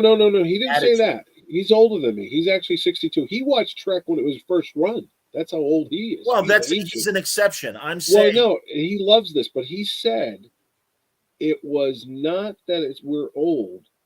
He said the audience that they're writing for is the 20-year-olds and the 30-year-olds. They're not writing for you and me, and that's maybe the disconnect. As opposed to when we were 20 and 30 watching Next Generation and then Deep Space Nine, we were at that age what the writers probably are. There's probably nobody in that writer room. I think maybe Mark Bernard is about 50. I don't know. Yeah, he's around our age. He's a little younger. Yeah, but I bet the general age of most of the Discovery writers, and again, I don't know this for a fact, is probably 35 and under. That's fine. I don't think that's a problem. But they don't know what you and I know. They don't know about. Yeah, but again, that's like somebody walking in to write Star Wars and ignoring the movies or the whatever. I think they just did that, John. Well, but I don't. But that really is, and especially at the top, it's just painfully obvious that they're not paying attention. No, as opposed to Jon Favreau and Dave Filoni, who are Favreau's I think my age, 55, and they grew up with this stuff. and they respect it, and they honored it, and they made a story that suddenly everybody's like, oh my God, I love The Mandalorian. Why? Because they got the parts that worked in the original Star Wars trilogy, and they just kind of worked it again, as opposed to it's a, what does he call it? A sandbox, a magic box, mystery box. Mystery by Abrams, which to me is bullshit. I don't know how to tell a story, so I'm just going to throw whatever I want in it, and you'll take it. Well, it's just a bunch of blank clues that it's don't just a add blank up. pages. It's like, oh, today we're doing this, tomorrow we're doing this. It's like, wait a second, but we're going to put a banner over it and call it Star Wars, and you're going to shut up and like it. No. Rob Burnett, my buddy Rob Burnett, another very vocal, angry Trek fan that doesn't like new Trek. Yes. I love Rob. His correct observation is Ryan Coogler, the man behind Black Panther, and more importantly, the Creed films. Yes. Ryan Coogler and his father loved the Rocky movies. Yep. And he took all the good stuff from the Rocky movies and managed to make a new franchise out of the Creed movies. And honoring the old stuff, but adding new stuff to it for the younger audience. Yeah. And it works. And it works for the young people, and it works for the old people. Absolutely. You need to have that kind of care. And if you don't have that kind of care, then you're going to piss off half your audience. And you can boomer us, all of us, to the grave if you want to, but I would tell Paramount and the producers, you're going to make less money from us by doing that. Well, they probably figure we'll be happy with that. God bless you, but I don't think you are, because I would point to what they did in this first episode of Picard. And it seems like anytime there's new blood, Prodigy in there as well, and even Lower Decks, that these people that weren't there from the start with Discovery that are now new writers, they get it a lot better than the Discovery people do. And I really hope, I know that there's going to be a 5th season of Discovery. I hope that's it. I hope they go away really soon. And it'll be interesting to see what Strange New Worlds. Oh, yeah, I was going to ask you, when is that starting up? May. See, I'm looking forward to that. Me too. Now I say that now, and I'm just saying I don't know how they're going to disappoint me. Sure, but they will. They'll figure a way out, the sons of bitches. But let me tell you, did they recast Spock? Is that the no? same It's still guy? Ethan Peck. It's still Ethan Peck. Is it really? Because I saw a commercial with them, like for the Paramount Network, and they're all sitting around a fire. He didn't look this. I know he didn't have the beard, but he just looked totally different. I was like, is that the same actor? I don't know if they changed his makeup in any way. He looked younger. He looked a lot younger. I don't know. That I don't know. And like Discovery and Picard, there will be a week or two where Picard and Strange New Worlds, there'll be will overlap. Oh, interesting. Wow. And then what? They run out of everything. No, they don't run out of everything. I'm happy to tell you. Lower Decks is coming back, and Prodigy's coming back. Well, and Prodigy's coming back too. Yeah. So this is a year of Trek. This is a year of Trek. We got basically a full year. Is that what you're telling me? Yeah. Well, that was the plan. This is the plan: is to don't walk away without some sort of Trek ready to roll after the other one wraps up. Oh, okay. And not much time in between. No, all right. So Brave New Worlds, Lower Decks, and then you got Prodigy, and then by that time you'll have Discovery back, and then Picard, and then okay. Wow. Yeah. Look at that. It works. And then that Starfleet show, which I told you I've heard about. Well, that's still in development, but Starfleet Academy. And 30, also, what happened? Section 33. What happened to that? Section 31 is still in the works. 31. Yeah. Huh. With Michelle Yeoh. Yeah, Michelle Yeoh. She's still attached to that? Yep. Jeez. Is anyone going to remember by the time they make this thing? We'll see. Well, she's still a big enough star. No, I know she is, but I'm like, sometimes after a while, you're like, oh, what are we doing here? Oh, yeah. Yeah, but it's called Star Trek, so it doesn't matter. It does. I'm telling you. Just slap a name. Oh, then you get the movie, apparently. Star Trek 4. I don't know if that's real or not. That's the one that I'll believe it when I see it. Until they start shooting it, it's all, how is this any different than, how is this any different than when, Quentin Tarantino's making a Star Trek movie? Holly's making a Star Trek movie. This woman, I forget her name, she's making a Star Trek movie. None of that shit happened. Yeah. They made their big announcements and nothing fucking happened. Yeah. They are all, this is talk to entice investors. Because studios do not sit on a mountain of money. They need banks and they need investors to go, okay, we're interested. Here's some money. And that's what they're trying to do.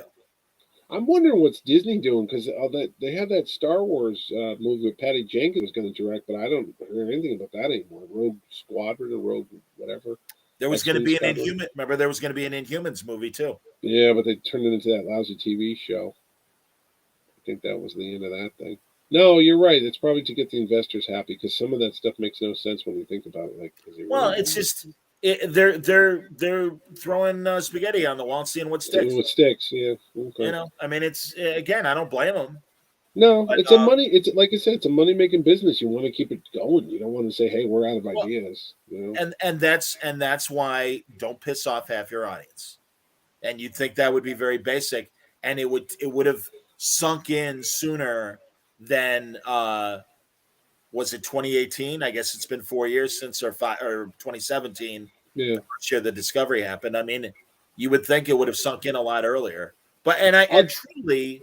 Yeah. I believe, and especially based on this first episode of Picard, and even as shitty as Discovery is, I think they're listening to the fans that complain. Oh, yeah, I think so. I think they might have watched some of our shows, because I was watching Picard and go, they fixed a lot of leaky faucets. On this thing. I think so. I mean, that would be lovely if they did.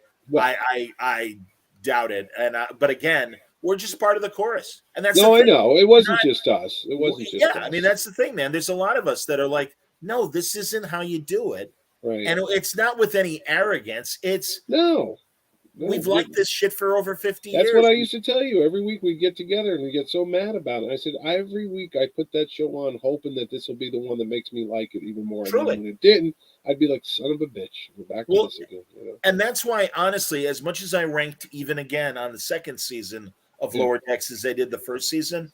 Yeah. I'll give you one episode that was amazing. And that was that episode where they went around the galaxy and you saw the Lower Deck versions of all the other races. The Vulcans, the Klingons. No, they were getting better. That was funny. That was funny. They improved in the second season. There was a couple episodes that were decent quality. That wasn't just the first year, though. I'll tell you what, the girl that does the voice of what's the Mariner? Yeah. She's on Bob's Burgers or something, or one of these shows. Because I listened, the TV was on in the next room. You heard her voice? The Simpsons was over, and whatever comes on after that came in, and I was drawing or working, and I heard that voice, and I went, oh my God, it's Mariner. And I was like, I don't know what show's on over there, but that nails on the chalkboard, I couldn't take it. I was like, oh no. Tawny, and I forget her, Tawny Newsome, I want to say. I guess. I just was like, she hosts one of the authorized Star Trek podcasts. Oh, really? Yeah. Is that her normal speaking voice? Or I don't listen to it. Okay. I don't know. I don't know. Because I'm not as I've said here, I'm not a fan. I'm sorry. I wish her well. Mm-hmm. She doesn't need my approval to succeed. No. And I have nothing against her personally. No, and I like Jack Quaid on The Boys. I think he's fantastic on that show. It's just like whatever. But Bulmer's not the one that bothers me. I like his character. Well, again, I think they tweaked it a little bit where Mariner is not the smartest person in the room every week. Yeah. And that's good. Michael Burnett syndrome. Yeah. We'll see what happens. Wayne says Picard should be hitting that sweet Romulan ass. I added the word ass. What do you think of the Laris attempt at romance with Picard? Oh, I thought it was odd too. He's like, I don't want a romance. I'm like, he was getting some on Star Trek: The Next Generation for a while. Remember that fortune hunter that in real life? Yeah, Bosch. Yeah, he was really dating her in real life. I think he left his wife for her. I don't know what. Oh, really? I didn't know that. Wow. Behind the scenes, I believe so, but I don't think he's with her anymore. Because I know he just got married. He was married by Ian McKellen, and that's in real life. I'm distorting it. But I thought he always had like a Beverly. Well, and Beverly certainly, sure. I think Dr. Pulaski, they tried to do something, but it didn't work. They didn't try to do anything with Dr. Pulaski. You're nuts. They did. No, wrong. They hated each other. Okay. She was always like, she was Dr. McCoy without the charm. Basically, okay. I think. All right. Well, he did get some of the old show. Let's just say that. He was on Risa. I just thought it was kind of, and they say, Romulans age differently than humans or whatever. All I know is she looked way too young. Right? I thought so too. And I was like, wait a second here. It reminded me of what's it called? Not Entrapment. Sean Connery and Entrapment with this Welsh girl, Michael Douglas's Catherine Zeta-Jones. Catherine Zeta-Jones, yeah. I'm like, and it's like you're like 70, she's 30. Hello, what's going on? Yeah, it's like I don't think Catherine Zeta-Jones is into Grandpa. Yeah, I don't. Well, she married Michael Douglas, but anyway, that's true too. Yeah, go ahead and crawl on the floor again. Go underneath that laser beam. I want to see you squirm. Remember that sequence? She's like going underneath it. She's in like some skin tight outfit. He's just the cat suit, definitely. Yeah, the cat suit. Oh yeah. Do it again. I know. All right, we've made our point, Mitch. I know, bad Sean Connery. When you start making fun of Catherine Zeta-Jones, it's time to hang up the phone. Terrificon 2022, Spider-Man celebration. And a bunch of other stuff, too. The end of July 29th through the 31st. Yes. Mohegan Sun. Yes. A great resort. I can speak to it with great affection. I'm a massive fan of that place. And always have a great time every year. And I thank you for letting me be part of Terrificon and doing what I do for it, and remind everybody too of your various podcasts. Oh, geez, Louise. I got the IndieCast going for 14 years, the Indiana Jones podcast that's still on, and I got the Power Cosmic podcast with Jerry Ordway. Pretty much every 2 weeks we do a new episode from a pizza restaurant as we have beer and pizza. And then I have a YouTube show called Mitch and Ed's Excellent Adventure, where we go and review old movies, just like you do. We just talk about old TV shows and old movies, and that's on every 2 weeks. We just did the Swamp Thing movies, which were pretty bad. Until you go Heather Thomas, Louis Jourdan, Heather Thomas, Adrian Barbeau. Adrian Barbeau in the first Ray one. Weiss yes. was in the first movie, and then there was a TV series twice. There was a TV series. Dirk, what was his name? The guy who played Swamp Thing. Derek Mears, the one that was at my show? No. Dick Durock. Dick Durock, that's the guy. Man. Yeah, he was also in the Incredible Hulk. He played the first. Yes. Remember that? Yeah. I do indeed. Dick Durock, yeah.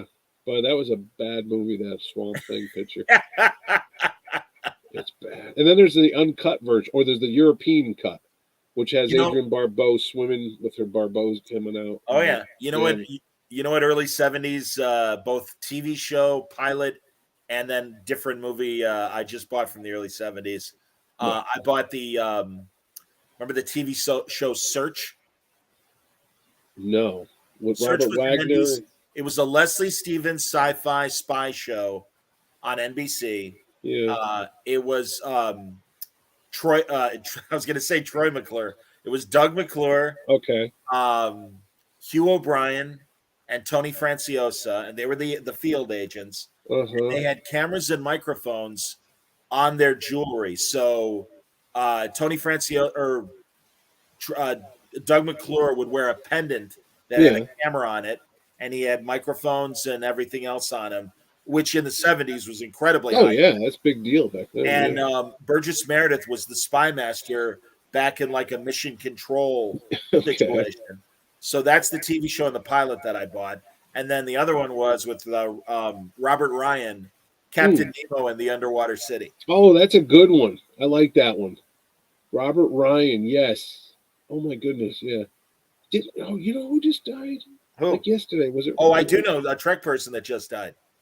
No, who you going to say? Lieutenant Colt from The Cage. The young redheaded. Oh, the young one is like, the time barrier's been broken. That guy? No. The woman that when they beamed down Major Barrett and Lieutenant Colt. Oh, this one will. And the brain. This one's really smart. This one's vitality, and she really wants to bang you. She'll bang like a rabbit over here. This one's smart. She'll talk to you afterwards. So she was only 79. Oh, that's too bad. So who else died? Is it Mitchell Ryan died? Actor. Who's Mitchell Ryan, the actor. He always had like gray hair on the side. He kind of looked like Reed Richards. You don't know Mitchell Ryan? You would know him. He's a character actor. Give me roles. Jeez, I got Mitchell Ryan. He was in. Oh, I can't think of one, but I just always remember he had the same name as me. But he was in Falcon Crest, I think, or something like that. Oh, I see him. Hey, he does have a Star Trek. He has. He was Greg's dad on Dharma and Greg. He was also Will Riker's dad. That's it. He was Will Riker's dad. In the second season, where with Dr. And he also now that guy, Riker did have sex with Dr. Pulaski. Yes. They had a relationship. Mitchell Ryan got it going. Yeah, he's great. He's gone, and he's not Joe Don Baker, who was in the movie called Mitchell, and I do believe Joe Don Baker's no longer with us. I think he's gone. I believe you're right about that. Joe Don Baker, what an actor. That's too bad about Mitchell Ryan. No, I'm a fan, and he's very funny in Dharma and Greg. He kind of, you know what I watched? You're never going to believe what's on YouTube, and it's in good quality. It's like 4K quality. I'm going to give you the names. You're going to tell me the show. Ready? Conrad Jarvis, Richard Benjamin, Tim Thompson, and there's two twin girls. I can't think of their names. Oh, Quark. Yes, Quark is on YouTube, and I actually watched it, and I go, oh my God, was this bad? But I used to watch it as a kid because it was a space show, and they were the garbage collectors. Remember, they were like, they had a ship, and they had the laugh track on it, which is just horrible. As it's picking up garbage in space, you hear the canned laughter going, like, what the there was laughing at? Their Spock was called Ficus, and he was Ficus. He was a plant-based alien, yeah. But he had a very Spock-like attitude.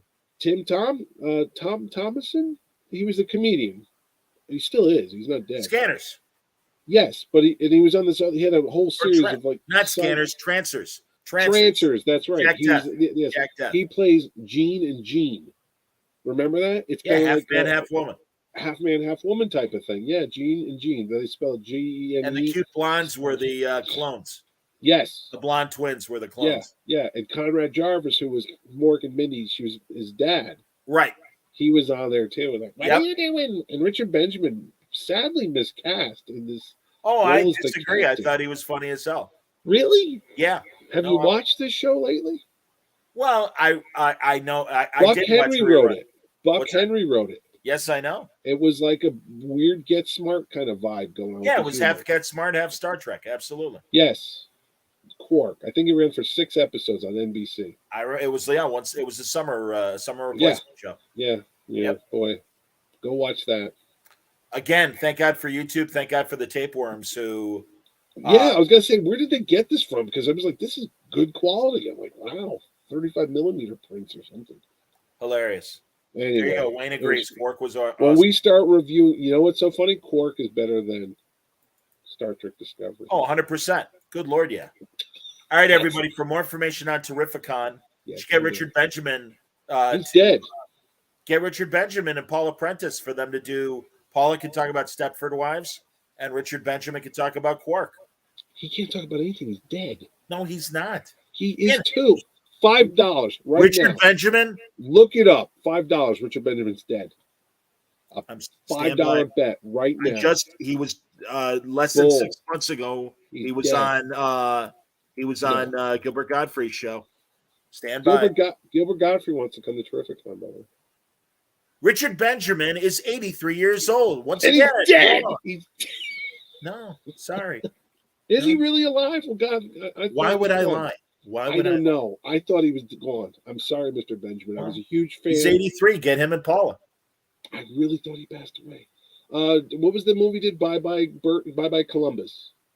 Yes, Goodbye Columbus. Yes, Goodbye Columbus with Paula Prentice. Ally McGraw. Ally McGraw, same thing. See, you know what you're talking about. I knew the name of the movie. How many people watch? You don't know who's alive and dead. You don't know what the fuck you're talking about. You didn't know Mitchell Ryan, and oh my God, he's right. That's true. Well, I didn't know his name, but once I saw him again. Yeah. All right. Terrificon. Go to Terrificon. I need to pay bills. Come on, people. Let's get Amen. Ready. And by the way, whoever this artist is, Kyle Holtz. Oh yeah, Kyle's a great guy. I know Kyle. Beautiful cover, beautiful artwork. Come to the show. I don't know you, but I was looking at this going, this guy's great. He's Kyle's amazing. He's like Kelly Jones, Bernie Wrightson type of guy, but he's got his own spin on it. So he's a great guy. You know him? I do know him. Is he in the U.S.? Yeah. Oh, okay. I don't know. We'll try and get him. Okay. I just saw it tonight, and I was like, wow, this is beautiful. No, Dark Ages is amazing. Tom Taylor's Dark Ages. Yeah. He is in Australia, by the way. I want to try to get him, but I got to pay for a flight from Australia to here. I know. Crazy. But I love Tom. He's a great man. gas prices are nuts. They're So going to get crazier too. So. There you go. Kyle used to work for Chaos Comics back in the day. Dante says. I did not know that. There you go. Well, all right. Goodbye. Anyway, Bye. Thanks a lot for hanging out. Thanks everybody for watching.